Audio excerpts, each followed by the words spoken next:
Singing, dancing, going to the cinema, reading a good book, it might sound a bit self-indulgent, but it could actually prolong your life and help fend off dementia. A new book, Art Cure, The Science of How Art Transforms Your Health, is out now.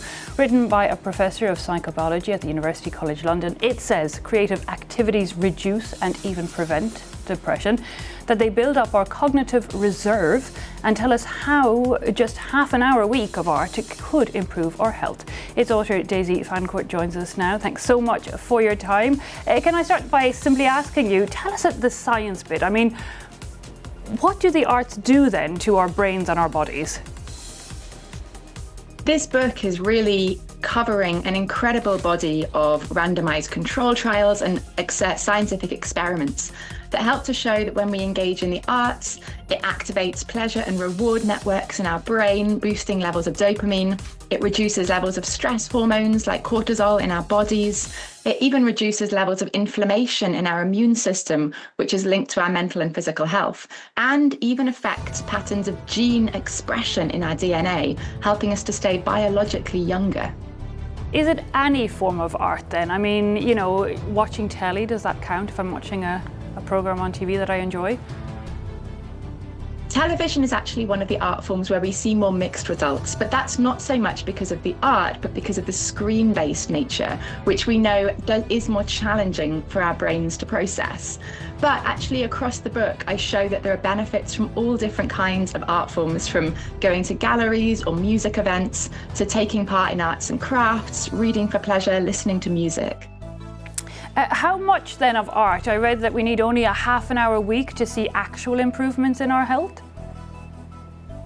This really depends on what you want to improve. If you're feeling stressed in the moment and you take part in a few minutes of crafts or listening to music, that might help to feel less stressed, but it's not going to have lifelong benefits. So the evidence shows that it's about building up regular, sustained engagement if we want to see associations with future risk of depression or for longer-term well-being outcomes.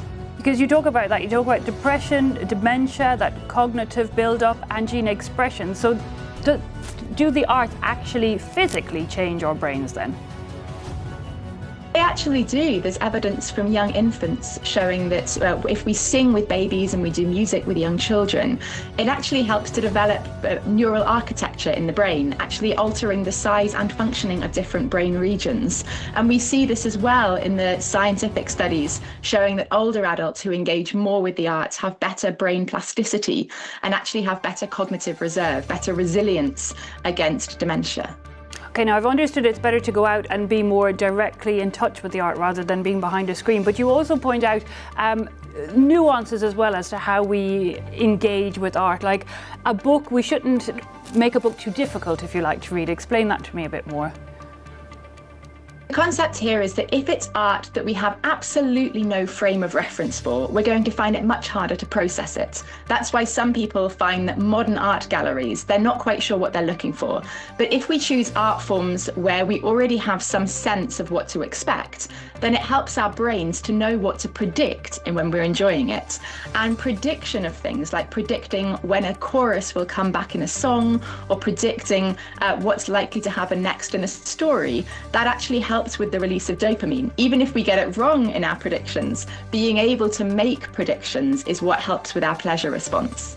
Fascinating. And you also talk about when we're learning something like crochet or knitting, and it's the fact of failing, the benefit we get from having to unravel our work. One of the things about the arts is they can help to support core psychological needs, like a sense of mastery and control in our lives. And mastery is built up through trial and error. So if we try arts and we fail, but then we get better, that can improve that sense of confidence in our abilities. And that's a confidence that can then apply over to other aspects of our lives as well. So finally, what would you advise to people who aren't necessarily attracted to that world of culture and arts? They like quite factual and fixed forms of entertainment or knowledge. We're seeing really great opportunities to try arts, and there are so many different kinds of arts. I would say find a taster session for something. Novelty is actually really important for our brains as well. So find an opportunity to go to a class or to try a new activity through learning on YouTube, for example, and try and find something where you get that pleasure response that means it's going to be supporting your well-being. We can think about it a bit like diets, having vegetables every day and also having creativity and arts every day. A little bit of everything, and you can't go too far wrong. But you did say that this book, Art to Cure, is based on scientific research. Completely. It's covering thousands of clinical trials, laboratory experiments, neuroimaging, biological studies, and epidemiological statistical studies as well. So it's completely based on a very rigorous and growing scientific body of research. Doesn't sound like it could do us any harm in any case. Daisy Fancourt, thanks so much for your time and joining us here on France 24 to talk about Art Cure, the signs of how the arts could transform our health. More than 1,000 musicians are releasing a silent album to campaign against the British government's plans to change copyright laws, which could allow tech firms to train artificial intelligence models using real performers' voices.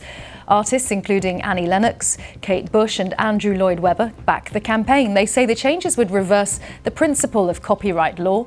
The 12 tracks on the so-called silent album feature only studio noise in what the performers say music would sound like if their livelihoods are threatened. The British government says the UK's current arrangements for copyright and AI are stopping creative industries from realising their full potential. Ed Newton-Rex organised the album and is also the founder of Fairly Trained, a non-profit that certifies generative AI companies that respect creators' rights. He explained why he's against the proposed legislation.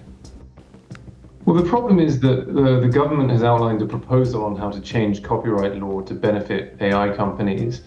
And this proposal would essentially hand the life's work of the UK's creators to AI companies for free to build AI models that would then compete with those creators. And so for, I think, obvious reasons, this is pretty unacceptable to people. The number of, the UK's very well-known creators coming out against the government's plans. I mean, the creative industries and creators around the country are totally unified in their opposition and their shock at these plans. And, it's very hard to find anyone in the creative industries who thinks it's a good idea. In the introduction to the consultation that the government put out and in various things they've said, the government has said there is some uncertainty around copyright law in the UK. That's not the case. Everyone agrees that training in this way is currently illegal in the UK.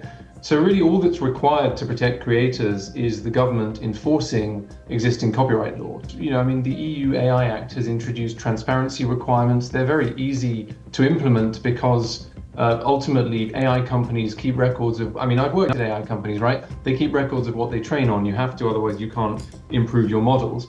And Baroness Kidron introduced some great amendments to the Data Use and Access Bill recently, which would simply make overseas AI companies, if they want to sell their models in the UK, adhere to UK law. So it's very easy to say, show us what your training data is, and you have to license that data as is currently UK law. It's really not tricky. There's a general misconception that perhaps this is legal in the US. The jury is very much out on that. There are more than 30 lawsuits outstanding on this question in the US. It is not definitively legal to train models that are being used every day. And already the first case of its nature on this question the other day, the ruling went against the AI company. So I think it would be very premature for the UK to say, look, let's have this broad copyright exception that favors AI companies, because we're worried other countries are kind of doing the same thing, when actually the US has a very fair and nuanced copyright law. And it makes it clear that AI companies and anyone who wants to copy work has to bear in mind the effect that will have on the work itself and the effect it will have on competition with that work.